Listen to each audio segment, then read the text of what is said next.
When did you start collecting artifacts for the museum? I've had few artifacts for since the 80s, but lately I have had more collections from the whole of Caraga.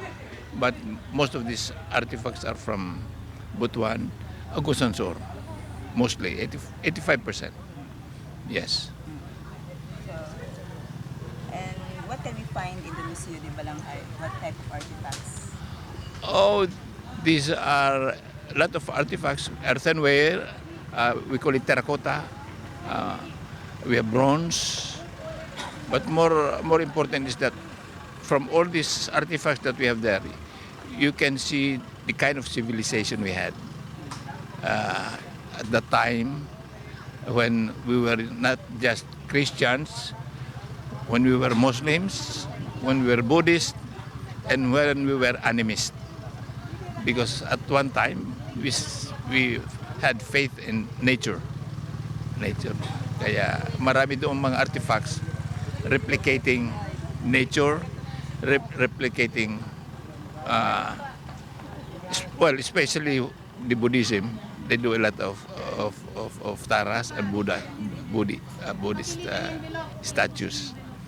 Yes. What do you think is the most important or valuable thing in the museum? Most valuable artifact? I think all, because it signifies something at that point in time.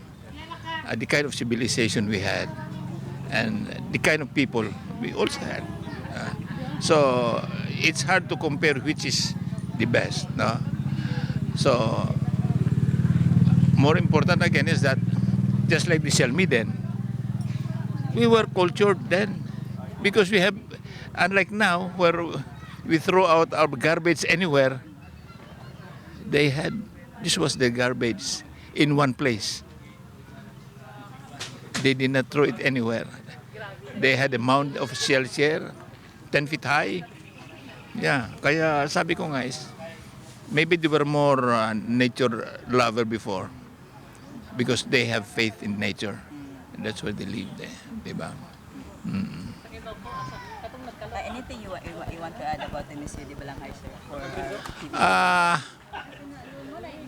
Just 2 weeks ago, just last week, we had almost 87 students from MSU who went to the Balanghai and just to see the collections and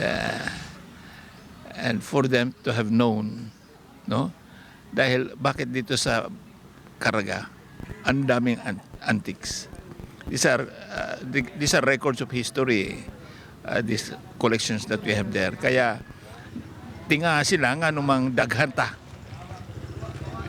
kay we have a rich history. Just like this is 7,000 years. Yung mga artifacts doon na nandun is maybe less than 2,000, 3,000. The oldest that I have is from China is the Han Dynasty.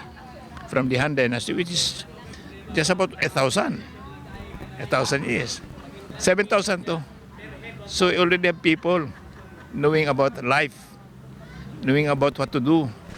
See, kaya yun. What were those from Han Dynasty?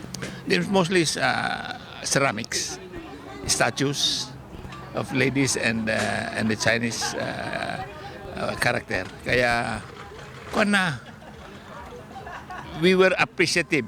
You know, most of these artifacts that we have were bartered. In exchange of gold and spice, binibigay ito. So in short, yung mga tao nating culture, they admire those things coming from abroad. And more important is, they bring it with them in their grave. Because most of these are dug up with them in the graves. See? Thank you, Doc. Thank you so Thank you. much.